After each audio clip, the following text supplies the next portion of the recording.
Olá, tudo bem? Eu sou a Leca. Sejam bem-vindos ao meu canal. Aqui a gente fala sobre a mente e tudo o que a gente pode fazer para ajudá-la a se desenvolver melhor. Afinal de contas, todas as nossas ações, os nossos planos começam aqui, na nossa cabeça. Hoje o nosso tema é a esquizofrenia indiferenciada. Foi um tema proposto por um inscrito aqui no canal e eu trago para vocês com algumas novidades.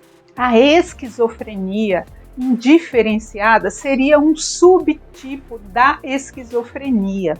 Só que hoje em dia, de acordo com o CID-11 e de acordo com o DSM-5, que são os manuais que os médicos psiquiatras seguem para poder diagnosticar seus pacientes, esses manuais propõem que a esquizofrenia não tenha mais subtipos. Sabe por quê? Porque uma pessoa pode ter sintomas de um tipo de esquizofrenia e sintomas de outro tipo ao longo da vida. E isso faz com que esse termo venha por água abaixo. Ou seja, a esquizofrenia indiferenciada, que antes se referia àquele tipo de esquizofrenia que apresentavam sintomas de vários subtipos diferentes, essa esquizofrenia ela não existe mais, porque percebeu-se que qualquer esquizofrenia, qualquer tipo de esquizofrenia pode apresentar sintomas de um tipo ou de outro ao longo da vida, ao longo do desenvolvimento, inclusive ao longo do tratamento que a pessoa faz. Resumindo, a esquizofrenia indiferenciada, esse termo não é mais utilizado, mas quando era utilizado, antes do DSM-5 e antes do CID-11, antes disso, a esquizofrenia indiferenciada era aquele tipo de esquizofrenia que não se encaixava em nenhum tipo específico desse transtorno.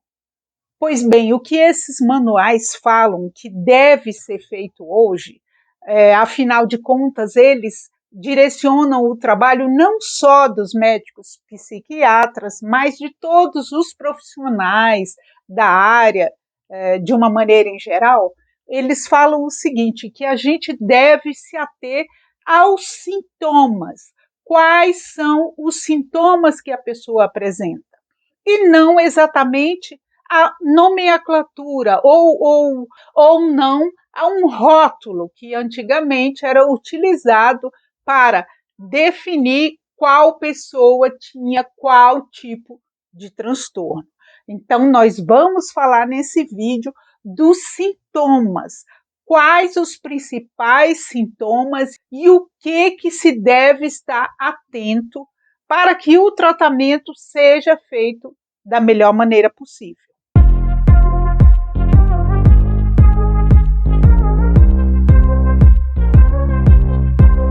Antes da gente entrar nesse tema que é tão importante, eu quero te dizer o seguinte, eu conto muito com você se inscrevendo aqui no canal, dando um like, um joinha, e também eu peço que você assista esse vídeo até o final. Sabe por quê? Tem uma explicação.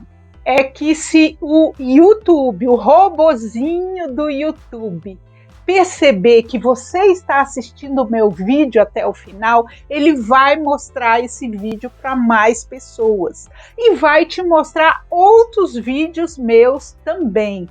Assim, eu vou conseguir fazer com que o canal cresça, eu vou poder atingir as 4.000 horas que são necessárias para monetizar o canal.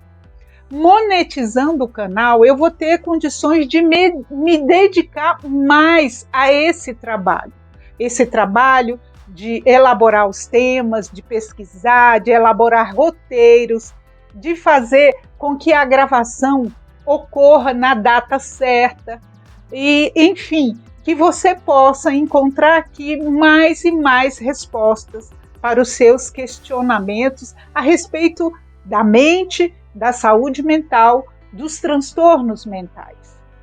Bem, então vamos lá. Não se usa mais o termo esquizofrenia indiferenciada, porque esse subtipo, essa esquizofrenia que era classificada como um subtipo da esquizofrenia, não é mais usado.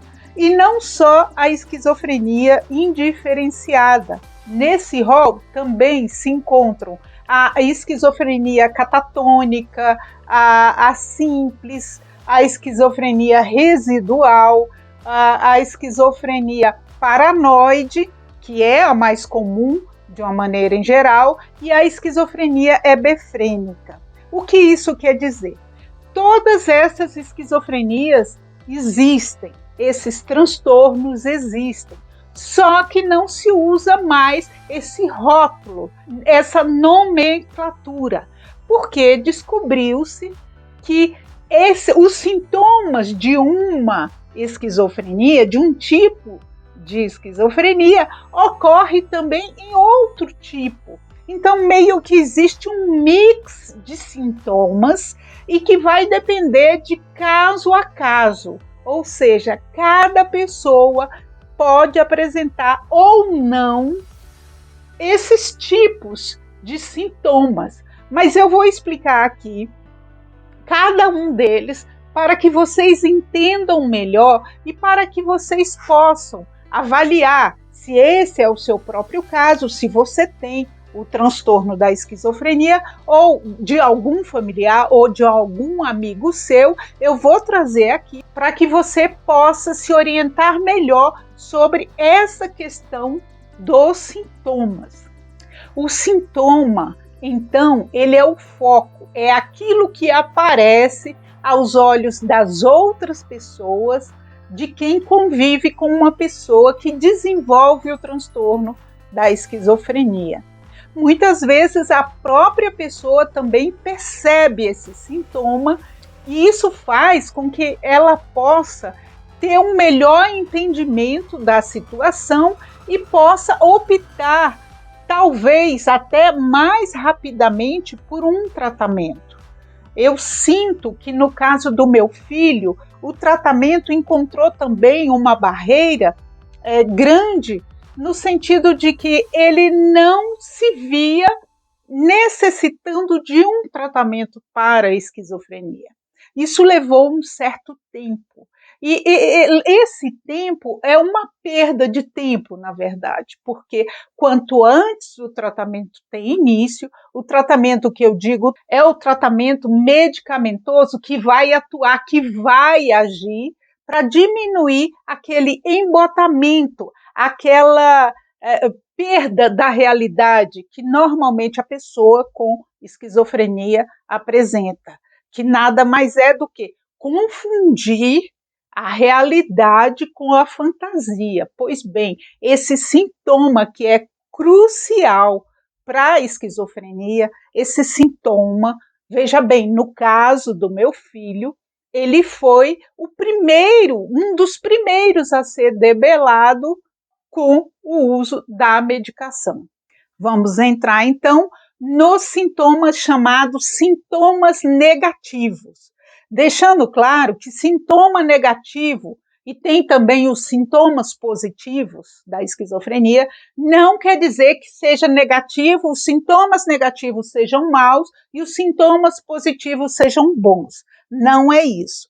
O meu entendimento, assim, a forma como eu entendi melhor isso, da questão dos sintomas negativos e dos sintomas positivos, foi assim: sintoma negativo é aquele sintoma relacionado ao que a pessoa tinha antes do adoecimento e que ela perdeu.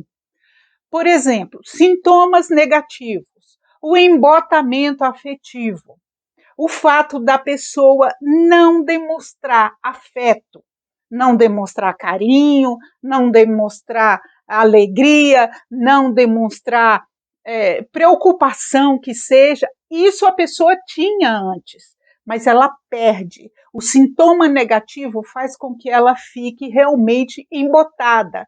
Ela fica como se ela não sentisse nada. Você chega e dá um presente a ela, um presente que ela esperava há muito tempo, e não acontece nada, não tem efeito nenhum. É como se ela não tivesse mais emoções. Esse é um sintoma que dói muito nas famílias. Uma mãe, um pai que vê o seu filho com esse sintoma, ou seja, tipo, eu não estou nem aí para você, eu não estou nem aí pelo que você pensa ou que você está passando, pelo seu sofrimento em relação a mim, isso dói muito e eu posso dizer que eu sofri muito com isso. Porque na minha cabeça, assim, por mais que eu soubesse que se tratava de esquizofrenia, mas na minha cabeça eu achava que vinha dele, da vontade dele, do meu filho, não me amar mais, ou que vinha da vontade dele não se interessar mais por mim. E eu posso dizer que, graças a Deus, isso acabou com a medicação. Hoje ele demonstra afeto, ele demonstra carinho, ele me abraça, ele reconhece, sim, palavras dele, ele reconhece o que eu faço por ele em termos do tratamento que ele faz, da acolhida que ele tem, da forma como a gente foi em busca de uma ajuda para que ele saísse daquele sofrimento.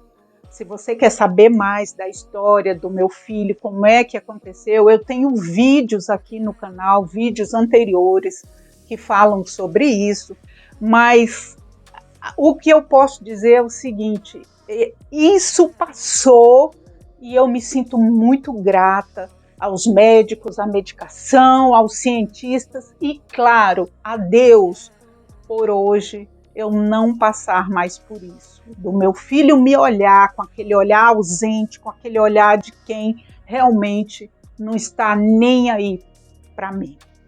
Então vamos continuar. Sintomas negativos incluem isso, esse embotamento afetivo.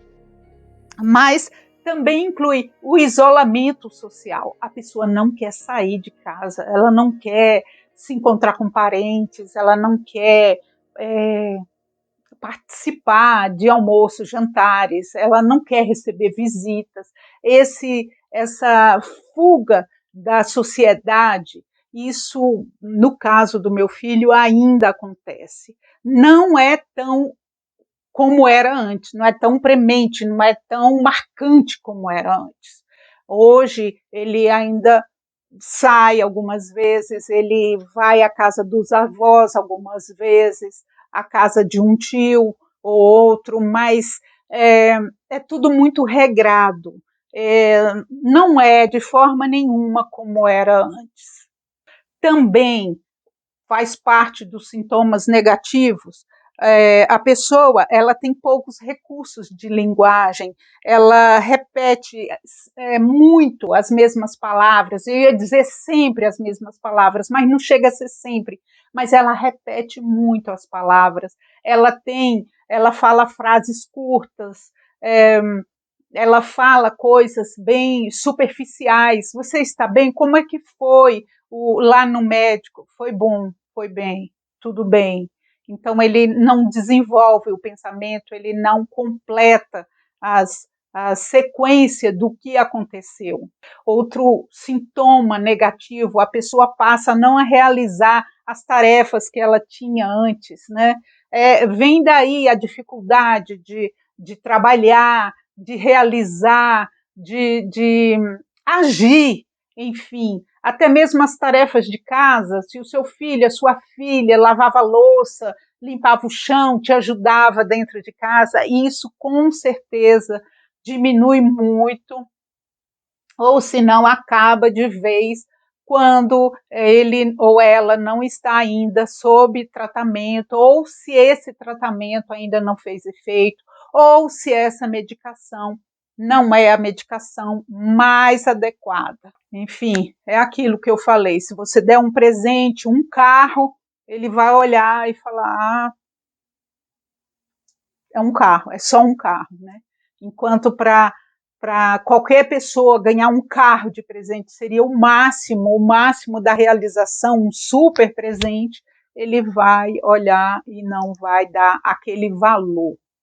Então, isso dói muito no pai, na mãe, mas o tratamento dá uma equilibrada nisso tudo. Vamos lá, os sintomas positivos, partindo daquele princípio que eu falei, que os sintomas negativos, para eu entender melhor, nenhum médico nunca me falou isso, foi uma dedução minha, que os sintomas negativos são aquilo que a pessoa tinha e que ela perde.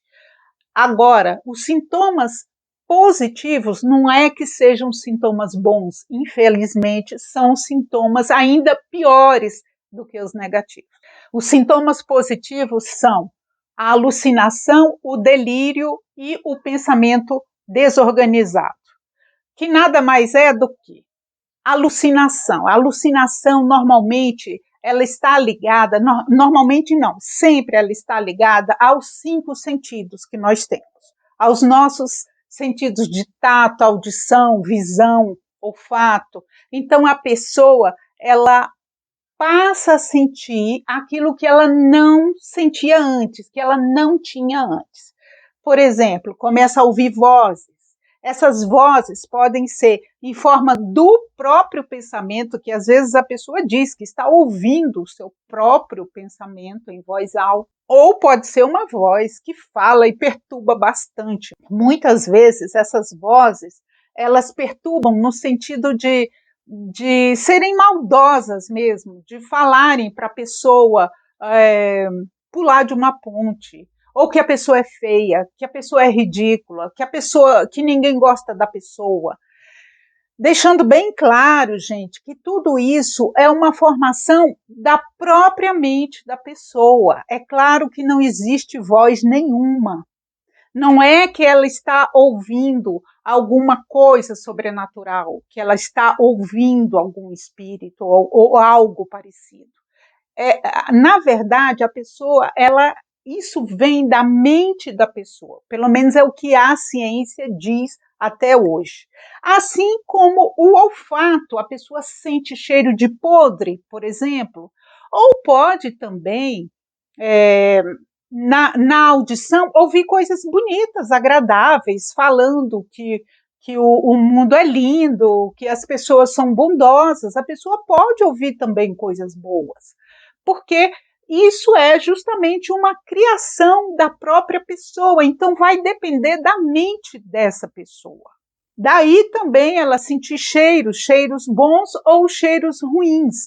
Isso não quer dizer que se a pessoa vai sentir cheiro ruim, ela é uma pessoa ruim, ou se ela sinta cheiro bom, ela é uma pessoa boa, ou se ela vai ouvir coisas boas, ela é uma pessoa boa, ou se ela vai ouvir coisas ruins, ela é uma pessoa ruim. Não, isso não é nada disso, esquece isso. Eu acredito que essas vozes estejam ligadas àquele momento, àquele sentimento que a pessoa está tendo naquele momento.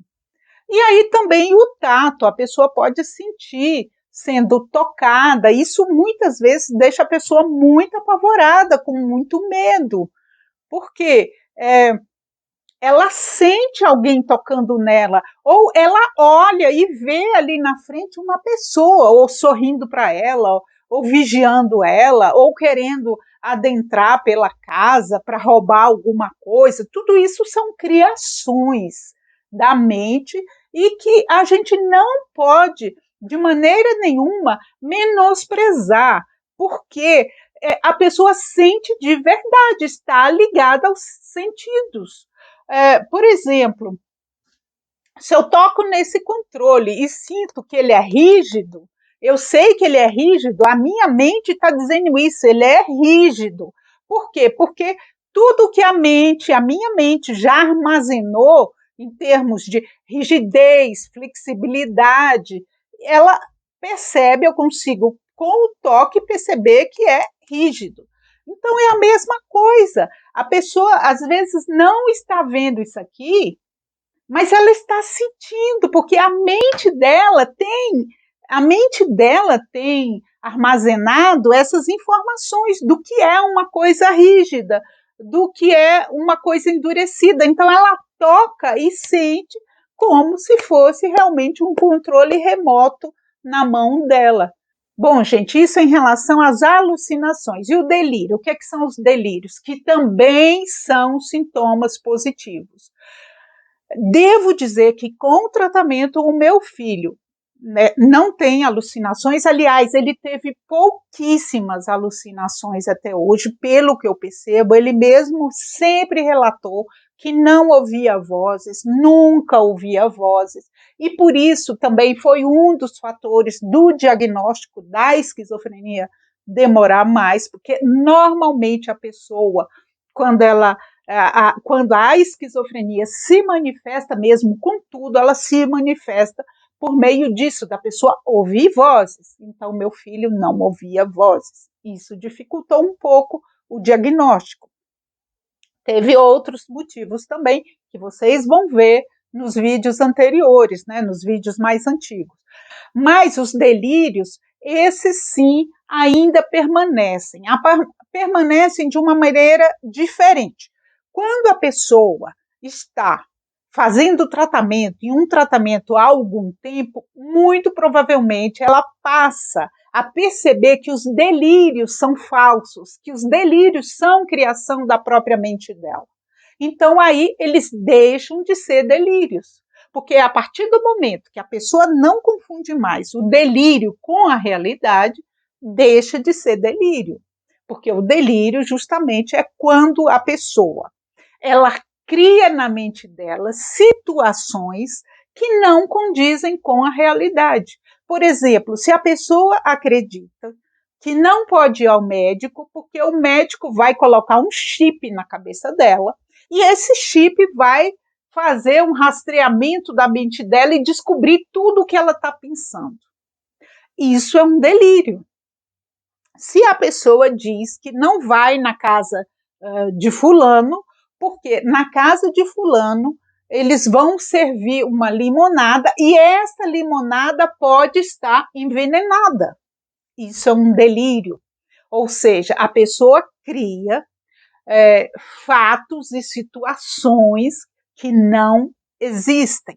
Só que quando ela, por exemplo, ela fala, olha, quando eu ia na casa de fulano, eu achava que a limonada estava envenenada. Agora eu vejo que não estava envenenada.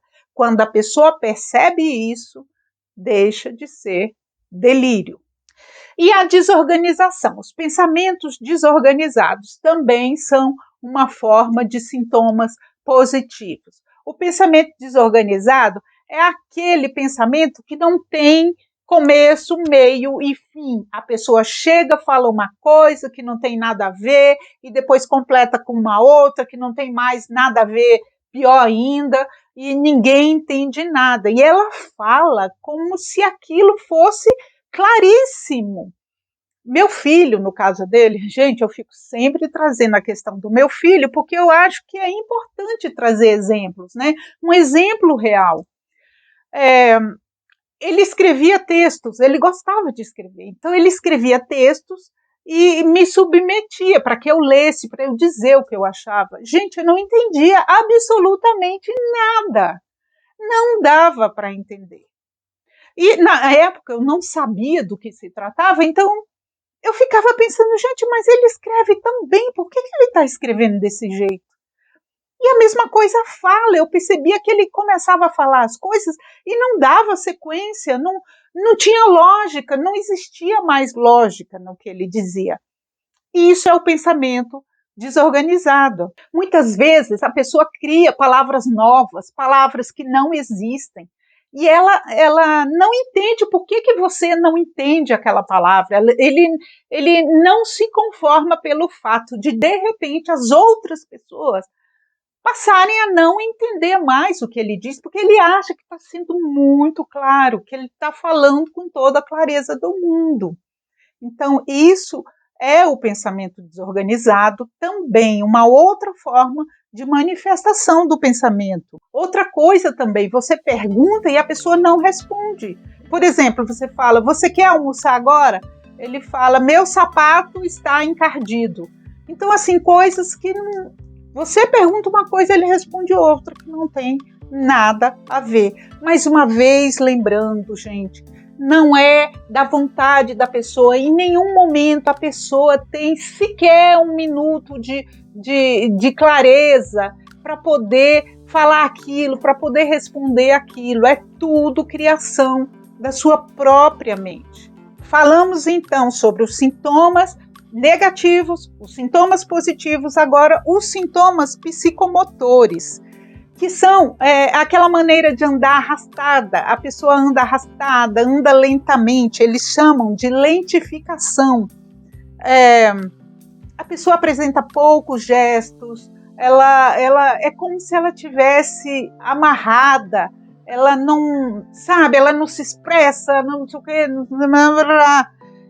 a pessoa pode repetir gestos, sim, ficar repetindo sempre o mesmo gesto, né? Pode ser, a pessoa pode fazer caretas, ficar ali no canto fazendo caretas, vestir roupas que não tem nada a ver, um rapaz, uma moça, vestir roupas, sei lá, não, se bem que hoje tem tudo a ver, assim, todas as roupas são possíveis para todas as pessoas, mas vamos assim, pelo hábito da pessoa. Seu filho não tinha hábito de vestir vestido. Muitas vezes ele pode vestir um vestido e sair por aí, pela rua, querer ir para a padaria de vestido, de salto alto, e você não entende por quê, se ele não tinha esse hábito antes. É lógico. A catatonia também é um sintoma que diz o seguinte, a pessoa pode ficar horas parada, sabe? Paradinha. E muitas vezes ela nem vai ao banheiro, ela faz as necessidades ali onde ela está, sentada mesmo, ou deitada mesmo, ou em pé. E isso é realmente triste, é um sintoma difícil, mas que, pense, pode sim ser abrandado, pode ser revertido até totalmente com o tratamento. Sempre, pensamento positivo. O tratamento é o que se tem, é o que a gente tem para que todos esses sintomas passem, para que todos esses sintomas fiquem no nível mínimo, menor possível.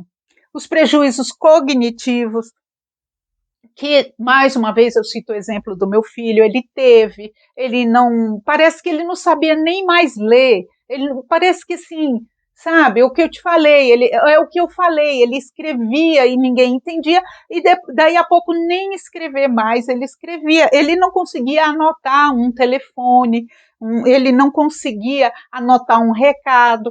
Isso voltou, gente, a cognição voltou. Então, os prejuízos relativos à cognição, que é aquele conhecimento que a pessoa tem, conhecimento de escola mesmo, de aprendizado, isso aí volta. Problemas de memória que a pessoa pode ter, não consegue mais falar, ter fluência verbal, essas funções executivas, né, que o homem é o que nos diferencia dos outros animais.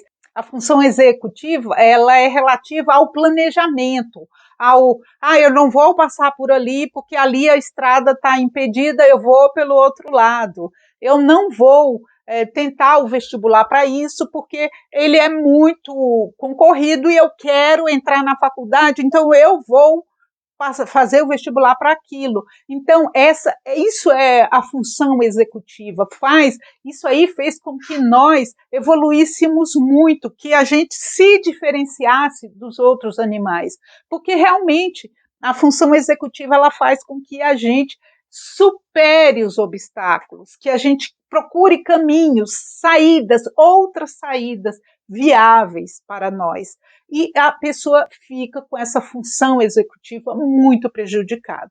E, mais uma vez, a percepção que eu tive foi que o tratamento devolveu isso ao meu filho. por enquanto, não com a mesma 100% como era antes, digamos assim, mas uns 80%, com certeza, melhorou muito. Sintomas do humor, também outro tipo de sintomas, que a pessoa pode ter ansiedade e depressão, que são sintomas da esquizofrenia. Na verdade, claro que existe a ansiedade, existe a depressão em pessoas que não têm esquizofrenia, que aí estão ligadas a outras questões. Mas a esquizofrenia, por si só, ela também pode surgir, advir com esses sintomas, né? Que são sintomas difíceis, porque pode causar ataque de pânico, fobia social, que está ligada àquilo que eu falei, de não querer sair na casa de ninguém, ir a um cinema, então, de jeito nenhum. Pode estar ligado a um comportamento compulsivo, a pessoa comer exageradamente, a pessoa fumar exageradamente, e isso não é bom, é claro que não é bom, prejudica bastante, mas que pode ser também atenuado com o tratamento. Aliás, o tratamento é para isso mesmo, para poder atenuar todos esses sintomas que eu falei até agora. E quem sabe, dependendo da pessoa, diminuir, chegar mesmo a zero de sintomas. Por quê? Está ligado ao momento em que foi feito o diagnóstico, a forma como a pessoa reagiu, se ela começou logo o tratamento, se essa família teve acesso a essa medicação para essa pessoa da família. Tudo isso vai contar muito, tudo isso conta muito. E também o acolhimento familiar, a forma como a família age em relação a essa pessoa. Se dá o remédio na hora certa, se fala, não, você não vai ficar sem tomar o remédio, você vai tomar o remédio porque é bom por isso e isso. Mas não abrir a boca da pessoa e socar o remédio lá dentro. Isso só gera o quê? Raiva, uma certa violência, isso gera desconfiança. Não é assim. É tentando ao máximo conversar, explicar o tanto que a medicação é importante, dando exemplos. Exemplo, eu assisti um vídeo onde a mulher lá falou que o filho dela melhorou muito com o tratamento. Dando exemplos de gente que você conhece, exemplos que você viu aqui na internet, o meu exemplo do meu filho, enfim, lance mão de tudo que você puder, livros, informações dos livros, coisas que você leu, tudo isso para convencer a pessoa, a sua pessoa, a fazer o tratamento. O tratamento é realmente responsável pela grande melhora nos casos da esquizofrenia. E quanto mais cedo esse tratamento, melhor o prognóstico, melhor essa pessoa vai ficar. Pode levar um tempo, mas é preciso paciência, é preciso que você tenha paciência, porque a medicação, se ela estiver correta, ela vai fazer o efeito adequado. Se a medicação não estiver correta, leve sempre o seu parente, o seu filho, a sua filha, a sua pessoa que está com esquizofrenia, leve essa pessoa ao médico, procure o médico. Se ele não quiser ir ao médico, vá. Se você não tem como levar, vá sozinho, converse com o médico, peça ajuda. Minha mãe sempre diz uma coisa, e eu acho que ela tem razão: abaixo de Deus, os médicos. E nesse caso da esquizofrenia, é sim, gente, abaixo de Deus, os médicos. Lembre-se disso. Se você concorda comigo, diga aqui, eu vou gostar muito de saber pelo seu comentário. E se você não concorda, se você acha que nada disso que eu falei é muito correto, que tem muita coisa aí enviesada, por favor, comente também, vamos conversar a respeito, vamos debater. O nosso debate aqui no canal é muito importante para ajudar todas as pessoas que têm muitas dúvidas ainda sobre a esquizofrenia, tá certo?